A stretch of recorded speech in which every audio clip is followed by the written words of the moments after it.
लड़का लड़की का विवाह 30 साल का हो गया, 35 साल की हो गए, लड़का लड़की 40 साल के हो गए, 35 साल के हो गए, उनका अगर विवाह नहीं हुआ है, बहुत रिश्ते आए चले गए, संबंध आए चले गए, या जो बेटा बेटी चाहते हैं कि हम अच्छा पढ़कर एक नौकरी सरकारी प्राप्त कर लें, कोई ऐसा अच्छा जॉब हमारी किस्मत में मिल जाए, बेटा बेटियों से निवेदन करूंगा, यदि आप चाहते हो तो एक प्रयास जरूर करो, एक प्रयास अपनी जिंदगी में जरूर।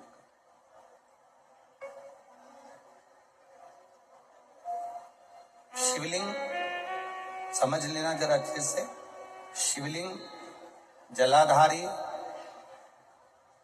गणेश, कार्तिकेय, अशोक सुंदरी, और ये शिवलिंग, और ऊपर भगवान शिव की 5 बेटियां, जया, विषहरा, शामलीवारी, दौतली, देव। 3 प्रदोष या 3 शिवरात्रि। कितनी प्रदोष? 3 या 3 शिवरात्रि। मेरा बेटा बेटियों से निवेदन है, जो अच्छी पढ़ाई कर रहे हैं, मेहनत करो, अच्छा पढ़ो, और मेहनत के साथ में जब कंपटीशन एग्जाम में बैठने का समय आए, 3 स्थान जहां पर आपको प्रथम अशोक सुंदरी, अशोक सुंदरी की जगह पर जब आप बेलपत्र समर्पित करेंगे तो डंडी का मुख जहां से पानी बहता है उस स्थान पर रखेंगे। दूसरा, शमी का पत्ता, शमी का पत्ता। दूसरा, शमी के पत्र को देवादिदेव महादेव पर जब आप समर्पित करेंगे तो उसका डंडी का मुख भी जहां से जल बहता है उस ओर रखेंगे। और तीसरे नंबर पर है आंख का पुष्प। एक पुष्प होता है आंख का सफेद, और एक पुष्प होता है हल्का सा नीला। करें दर्शन आप लोगों ने? जम के तो बोलो जरा, करें ना? एक सफेद होता है, एक हल्का सा नीला होता है। सफेद आंख का जो पुष्प होता है वो केवल देवादिदेव महादेव का एक स्वरूप होता है, और हल्का सा जिसमें गुलाबीपन, नीलापन होता है वो शिव, पार्वती, गणेश, कार्तिकेय, अशोक सुंदरी, जया, विषहरा, शामलीवारी, दौतली, देव और शिव जी के जितने गण हैं उन सबका प्रतीक होता है। तो तीसरे नंबर का जो आंख का गुलाबी कलर या हल्का नीला सा जो पुष्प होता है, उस 5 पुष्प का गुच्छ मां जगत जननी का जो स्थान है जलाधारी, जहां अगर आप इधर बैठे हो तो उसकी विपरीत दिशा, इधर बैठे हो तो उसकी विपरीत दिशा, इधर बैठे हो तो उसकी विपरीत दिशा, विपरीत दिशा में उस पुष्प को समर्पित करना है। अच्छी पढ़ाई करो, अच्छी मेहनत करो, और मेहनत के साथ में जब कंपटीशन एग्जाम के लिए जा रहे हो उस जगह पर सीए की पढ़ाई भी कर रहे हो, चाहे किसी भी पढ़ाई में लगे हो, मेहनत के साथ में बाबा देवादिदेव महादेव को 3 प्रदोष या 3 शिवरात्रि आप दिल से बाबा को समर्पित कर बाबा से प्रार्थना कर अशोक सुंदरी पर चढ़ाई हुई बेलपत्र को वापस लेकर आई। जिस विद्या स्थल पर आप पढ़ाई करते हो, जिस कमरे में आप रहते हो, वहां उस बेलपत्र को 3 प्रदोष की या 3 शिवरात्रि की बेलपत्र रखी है। जिस समय बाबा आपकी नौकरी लगा दे, ये 3 बेलपत्र एक साथ किसी भी प्रदोष पर शिव जी को समर्पित करिए। ये शिव तत्व है। आप मेहनत करें, खूब मेहनत करें, कंपटीशन एग्जाम के लिए जितनी कोचिंग कर सकते करो, मेहनत करना है उतना करो, जितना करते हो उससे 4 गुना ज्यादा करो, और उसके साथ में देवादिदेव महादेव से प्रार्थना, तेरा ही दिया मैंने खाया पिया है, तेरा शुक्रिया है, तेरा शुक्रिया है। अब जिनका मंगल विवाह नहीं हो रहा, 30 साल हो गए, 35 साल हो गए, 40 साल हो गए, उनके लिए भी वर्णन आता है।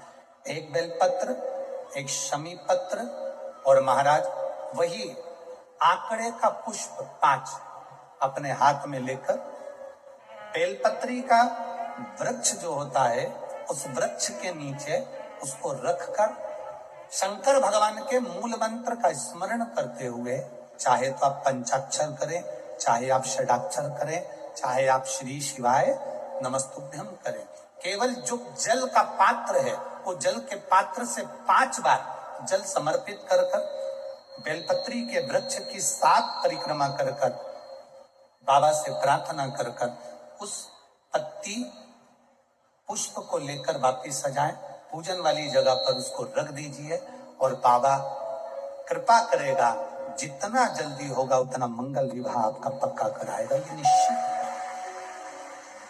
बेलपत्र का पूजन, कहीं दूर जाने की जरूरत नहीं है हमको भगवान को पाने के लिए। तुम्हारे घर के पास में जो शिवालय हो, तुम्हारे घर के पास में जो देवालय हो, हम वहां भगवान की आराधना, हम वहां आराधना। कोई माताएं कहती हैं गुरुजी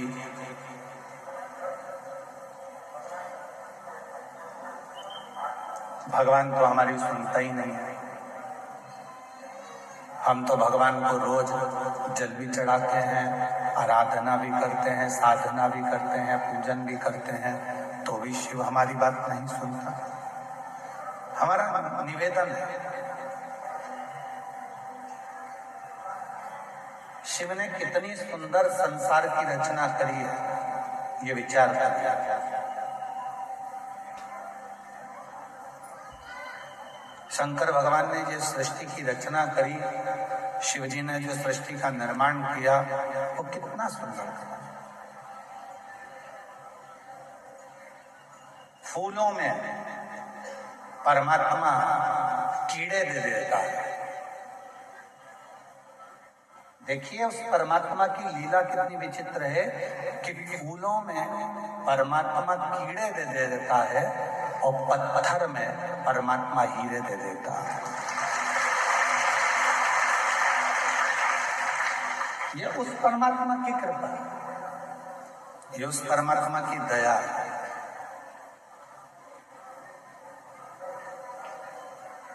जिसने ज्यादा संघर्ष किया है, बहुत मेहनत करी है, बहुत परिश्रम किया है,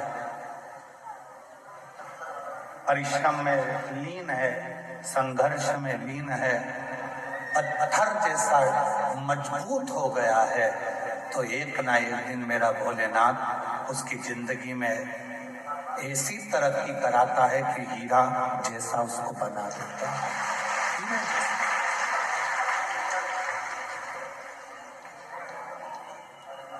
बस उसके लिए एक सबसे बड़ी बात है कि जब परमात्मा आपको हीरे जैसा बनाए तो आपके भीतर अभिमान ना, अहंकार ना,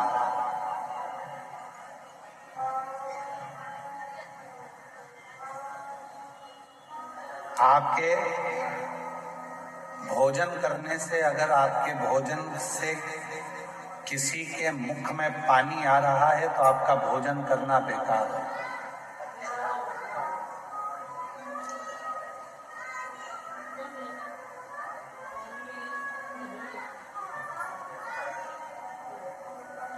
आपका भोजन करना बेकार है। आपके भोजन करने से यदि किसी के मुख में पानी आ रहा है तो आपका भोजन करना बेकार है, और यदि आपके बोलने से किसी की आंख में पानी आ रहा है तो आपका बोलना भी बेकार है।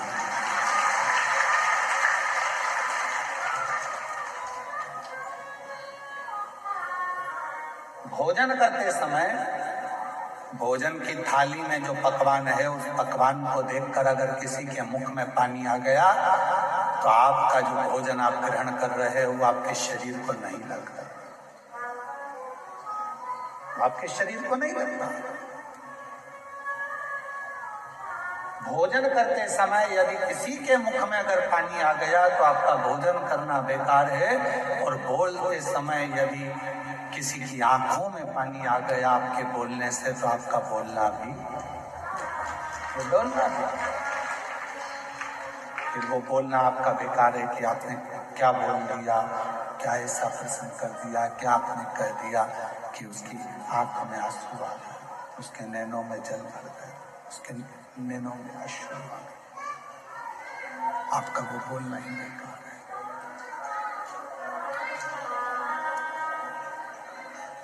शिव महापुराण की कथा में, भगवान शंकर के पवित्र चरित्र में, शिव जी की पवित्र कथा में प्रसंग आता है। भगवान शंकर की कथा में बड़ा सुंदर एक प्रसंग आता है। पार्वती जी भोजन का जब निर्माण करती हैं, पार्वती जी जब भोजन बनाती हैं, भोजन का निर्माण करती हैं, तो सबसे पहला भोजन पार्वती जी बनाकर अपने जितने गण हैं उन सभी गणों को भोजन कराते हैं। सभी गणों को भोजन कराते हैं। दिखावे से भले गरीब होगे चलेगा, धन से भले गरीब होगे चलेगा, सत्ता और वैभव से भले गरीब होगा चलेगा, पर मन से कभी गरीब मत होगा। ये दिल, ये हृदय, ये चित्त, ये तुम्हारा हृदय, जितना जितना तुम इस हृदय को ये मान कर चलोगे कि मेरे भोलेनाथ ने जो दिया मुझे कम ना दिया। शरीर तो अच्छा दिया ना, हाथ तो अच्छे दिए ना, पांव तो अच्छे दिए ना, नेत्र तो अच्छे दिए ना, भजन करने के लिए मुख तो अच्छा दिया, और जिस घर में मुझे जन्म दिया वो घर भी अच्छा दिया, मेरे परिवार वाले मिले मुझे अच्छा मिला, मेरा छत्तीसगढ़ मुझे मिला, और मेरी पवित्र मातृभूमि भारत देश मुझे मिला। इससे बढ़कर वो कुछ नहीं था। मैं एक हिंदुस्तानी हूं, मैं एक भारतीय हूं, भारत में रह रहा हूं। हमने पहले कथा में कहा, अमेरिका में मरने वाले के आगे कभी उसके फोटो में तुम पढ़ना, उसमें लिखा रहेगा डेथ। अमेरिका में मरने वाले के सामने स्वर्गवासी नहीं लिखते। न्यूजीलैंड, हॉलैंड, इंग्लैंड, जितनी जगह पर आप घूमेंगे, यहां पर मरने वाले के आगे कभी नहीं लिखा रहता कि स्वर्गवासी। केवल एक भारत की भूमि ऐसी है, यहाँ पर एक बेवड़ा भी मरता है दारू पीने वाला, तो भी उसके नाम के आगे स्वर्गवासी लिखा होता है, क्योंकि भारत की भूमि पर जन्म लेकर मरा है। यहाँ झूठ बोलने वाला, कपट करने वाला, बेईमानी करने वाला, छल करने वाला, प्रपंच करने वाला भी अगर मरता है तो उसके नाम के आगे स्वर्ग लिखा रहता है, स्वर्गवासी। मतलब वो कितना भी बेकार है पर उसने एक काम अच्छा करा कि भारत की भूमि पर जन्म लिया। ये मातृभूमि, ये भारत की भूमि कोई सहज नहीं है। सभ्यता, संस्कृति और मर्यादा की देने वाली है, संस्कारों की देने वाली। यहां जन्म लेने वाला कोई साधारण नहीं होता। भगवान की अविरल भक्ति करने वाला, भगवत स्मरण करने वाला कोई साधारण नहीं होता। कोई कोई बगीचे में फूल लगा होता है, वो फूल बड़ा सुंदर दिखता है, परंतु हम उससे भी अच्छा फूल पाने का प्रयास करते हैं। हम उससे भी अच्छा फूल ढूंढने का प्रयास करते हैं। एक महिला को, एक व्यक्ति को, दोनों को बगीचे में छोड़ा गया कि इस बगीचे का सबसे सुंदर फूल जो है उसको तुम तोड़ कर लेकर आ जाओ। जैसे ही वो बगीचे में प्रवेश करे, कितना बड़ा गुलाब का फूल लगा था, बड़ा सुंदर था, इतना सुंदर उनकी दृष्टि में वो आ गया, मन को भा गया और वो उस फूल को लेने लगे। तो दोनों ने विचार करा कि नहीं नहीं, इससे अच्छा फूल हो सकता है, आगे होगा। और आगे बढ़े, फूल वहां देखा तो बहुत सुंदर था, इतना बढ़िया फूल है, और आगे देखते हैं। और आगे गए, फूल और सुंदर था, चलो यही तोड़ लेते हैं। ना ना, इससे आगे और कोई फूल होगा। और आगे गए, वहां फूल देखा, बहुत सुंदर है, इसको तोड़ लेते हैं। आखिरी में बस और देखते हैं, और अच्छा मिलेगा, और अच्छा मिलेगा, और अच्छा मिलेगा, और अच्छा मिलेगा, करते करते आखिरी में पहुंच गए। उस बगीचे में जाने का नियम ये था कि पलटकर वापस नहीं आ सकते थे, आगे ही बढ़ते जाना था। आखिरी में जब पहुंचे तो फूल एक साधारण सा था, अब तोड़ना तो जरूरी था, तो वही साधारण सा फूल तोड़कर वापस आ गए। किसी ने पूछा, बगीचे में गए थे, फूल मिला? कहा जब हम अंदर प्रवेश करे थे बड़ा सुंदर फूल था, और अंदर गए और अच्छा फूल था, और अंदर गए और अच्छा फूल था, पर हम ये सोचते रह गए कि और अच्छा मिलेगा, और अच्छा मिलेगा, और अच्छा मिलेगा, और अच्छा मिलेगा। ये ढूंढते ढूंढते हम आखिरी में पहुंच गए और मालूम पड़ा कि वो फूल अच्छा नहीं मिल पाया। फिर जैसा था उसमें हमें एडजस्ट करना पड़ा, जैसा मिला हमें उसमें रहना पड़ा, और हम ये फूल लेकर आए हैं। हमारी भी जिंदगी ऐसी है।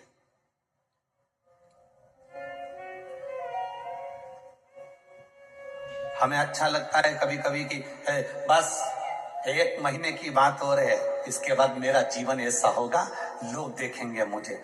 1 महीना और निकल जाता है, फिर उसको आता है बताओ अभी तक नहीं, बस 15 दिन और बचे, अच्छा फिर समय आने वाला है, फिर 1 महीने बाद देखना मैं क्या करके दिखाती हूँ। फिर 1 महीना आएगा, फिर 1 महीना आएगा, सालों निकलते चले जाते हैं, और अब अच्छा ढूंढने का प्रयास करते करते अपनी जिंदगी को बचपन गवा देते हैं, जवानी गवा देते हैं, अधेड़ी गवा देते हैं, बुढ़ापा निकाल देते हैं, और मरने की कतार पर आ जाते हैं। अच्छा ढूंढते ढूंढते हम पलंग पर पड़ जाते हैं, पर हमको अच्छा नहीं मिल पाता, हमारी जिंदगी वही रोते रोते निकल जाती है। शिव महापुराण की कथा कहती है, अच्छा ढूंढने का प्रयास मत करो, जो तुम्हारे पास में है वो इतना अच्छा समय है, जो तुम गुजार रहे हो वो समय इतना अच्छा है, जो तुम्हारे पास वस्तु है वो इतनी अच्छी है, बस उसी में एडजस्ट करना सीख जाओ तो तुम्हें अच्छा ढूंढते ढूंढते मृत्यु की सैया तक नहीं पहुंचना पड़ेगा।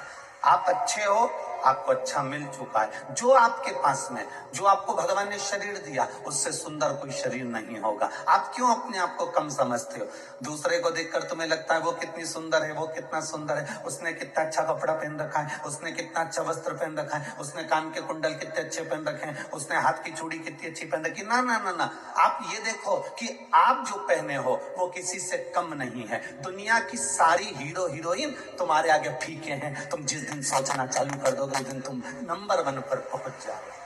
आप अपने आप को तो छोटा समझ रहे हो, अरे मुझसे आगे वो है, मुझसे बड़ा वो है, मुझसे बड़ा वो है, लोग मुझे तो सुनते ही नहीं है, लोग मुझे तो देखते ही नहीं है, लोग मेरी तो बात मानते ही नहीं है, लोग मुझसे तो कोई बात करते ही नहीं है, जो करता है मेरी जेठानी से करते हैं, जो करते हैं मेरी सासू से करते हैं, जो करते हैं मेरी देवरानी से करते हैं। ना ना ना ना, आप अपने आप को छोटा समझ रहे हो, आप अपने आप को नीचा देख रहे हो, आप अपने आप को दुनिया की दृष्टि से आप अपने आप को छोटा समझ रहे हो। जिस दिन अपनी क्वालिटी अपन खुद बनाएंगे, तो अपनी क्वालिटी जब हम खुद बनाएंगे तो मार्केट में भी हम अच्छे ही नजर आएंगे। हम अपनी क्वालिटी बना ही नहीं पा रहे,